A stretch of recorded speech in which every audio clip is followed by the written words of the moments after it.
Assalamualaikum warahmatullahi wabarakatuh. Kembali lagi bersama saya Arstudio Pratama.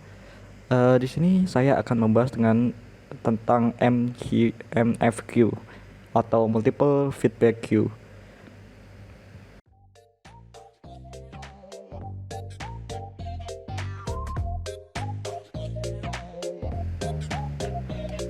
Sebelum itu, apa itu penjadwalan proses? Penjadwalan proses merupakan bagian penting dari sistem operasi yang bertanggung jawab untuk mengatur urutan dan waktu eksekusi proses dalam sistem komputer.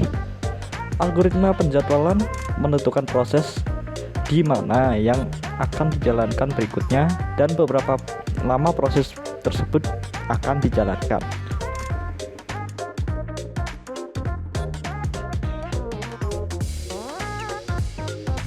Selanjutnya, tujuan dari proses penjadwalan.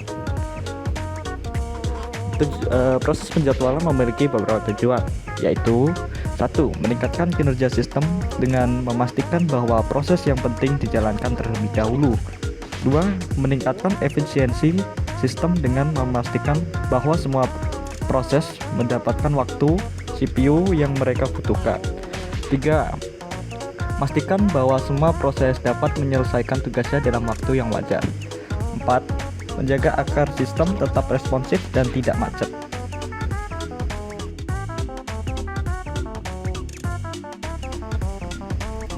Selanjutnya, beberapa jenis algoritma penjadwalan proses. 1. FIFO atau first in first out. 2. XRN atau Highness Ratio Next. Nomor 3, MFQ, Multiple Feedback Queue. Ya. Ini yang akan kita bahas kali ini. 4. PS atau Priority Scheduler.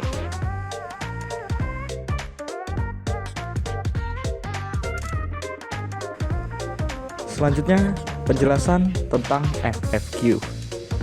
MFQ atau Multiple Feedback Queue adalah algoritma penjadwalan proses yang menggunakan beberapa antrian umpan balik untuk meningkatkan kinerja dalam efisiensi sistem. Algoritma ini bekerja dengan membagi proses ke dalam beberapa antrian berdasarkan prioritasnya. Setiap antrian memiliki tingkat prioritas yang beda dan proses dengan prioritas yang lebih tinggi akan dilayani terlebih dahulu.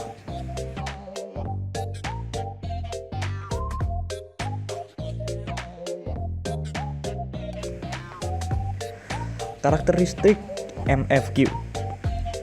Ada beberapa karakteristik dari MFQ tersendiri.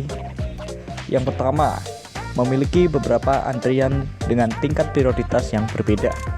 Kedua, proses dengan prioritas yang lebih tinggi akan dilayani terlebih dahulu. Nomor 3, proses yang diblokir dapat ditambahkan ke antrian dengan prioritas yang lebih rendah. Yang keempat, algoritma ini dapat meningkatkan kinerja dan efisiensi sistem.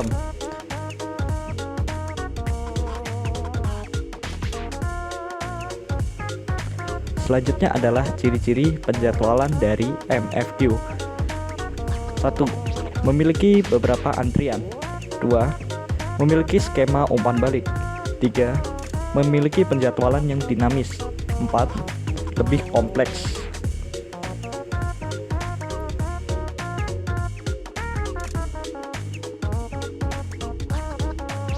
Kita bisa analogikan dengan ini. Kita bisa menganalogikan seperti ada yang melayani beberapa jenis makanan sebagai contoh. Bayangkan sebuah restoran yang memiliki beberapa antrian, masing-masing memiliki jenis makanan yang berbeda seperti kue, steak, dan kopi.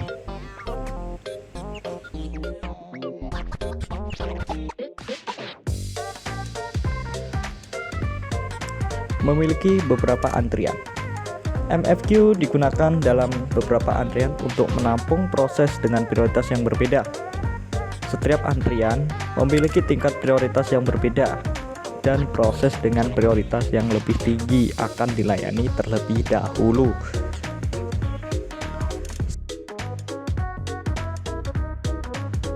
Skema umpan balik. Proses yang diblokir di antrian dengan prioritas tinggi dapat ditambahkan ke antrian dengan prioritas yang lebih rendah. Hal ini memungkinkan proses tersebut untuk terus berjalan meskipun tidak dapat menyelesaikan tugasnya dengan segera.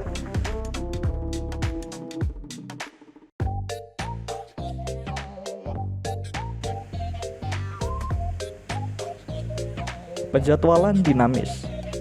MFQ dapat secara dinamis mengubah prioritas proses berdasarkan kebutuhan sistem.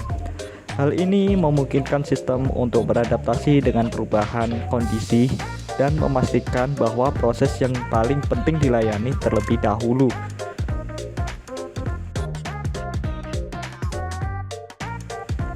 Lebih kompleks.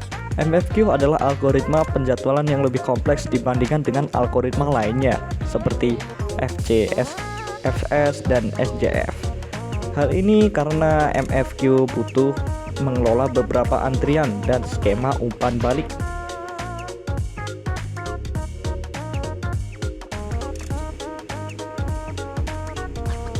Perhitungan. Kita masuk ke perhitungan dan contoh hitungan dengan angka, tabel, dan Gantt chart.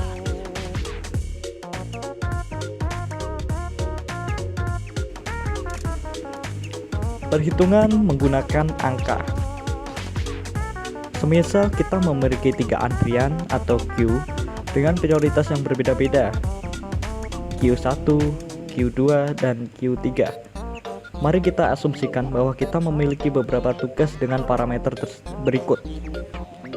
1. Tugas A, arrival time 0, service time-nya 4. Tugas B, arrival time-nya 1, service time-nya 3. Tugas C, arrival time-nya 2, service time-nya 2. Tugas D, arrival time-nya 3, service time-nya 1.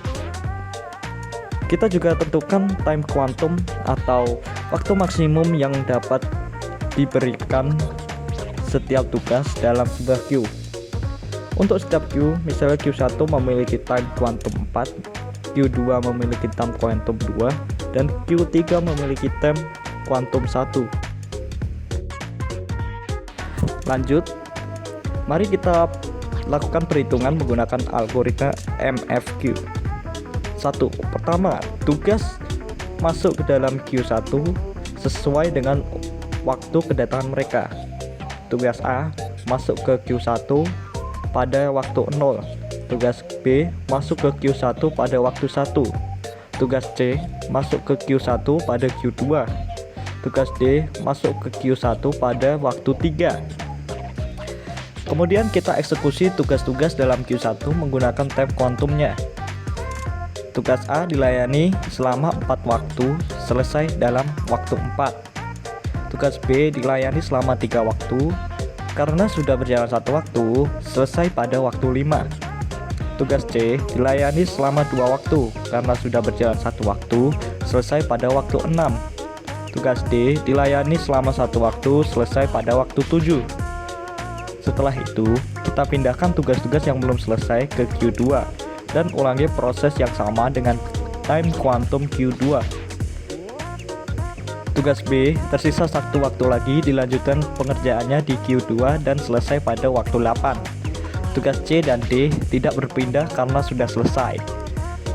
Terakhir, kita pindahkan tugas-tugas yang belum selesai ke Q3 dan ulangi proses dengan time quantum Q3. Itu 1.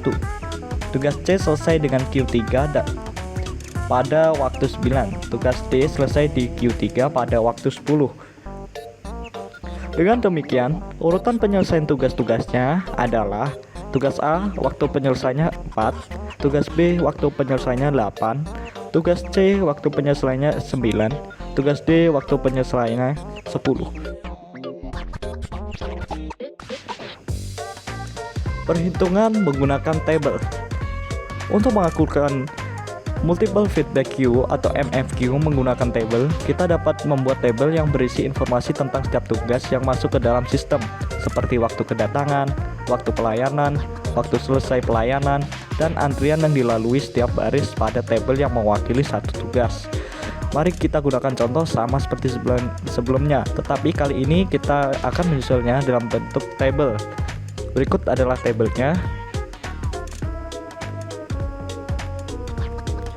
Dalam tabel tadi bisa disimpulkan, waktu kedatangan adalah waktu ketika tugas masuk ke sistem, waktu mulai pelayanan adalah waktu ketika tugas mulai dilayani, waktu selesai pelayanan adalah waktu ketika tugas selesai dilayani, antrian menunjukkan antrian mana yang dilalui oleh tugas tersebut. Kita dapat melihat bahwa setiap tugas bergerak dari satu antrian ke antrian lainnya, tergantung pada waktu yang mereka habiskan di antrian tersebut dan aturan MFQ. Dalam contoh ini, tugas A dimulai di Q1 dan kemudian dipindahkan ke Q2 setelah melebihi time quantum Q1 dan seterusnya.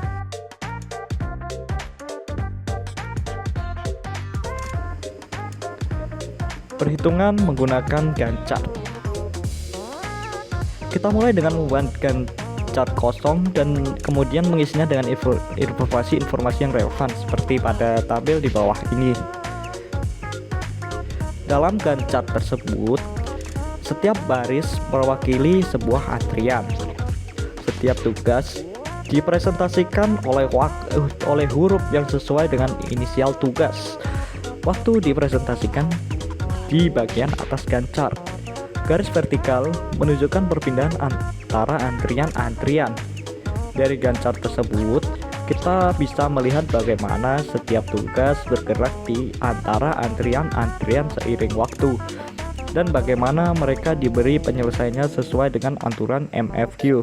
Misalnya, tugas A dimulai dari Q1 dan kemudian ke Q2 setelah melebihi time quantum Q1 dan seterusnya.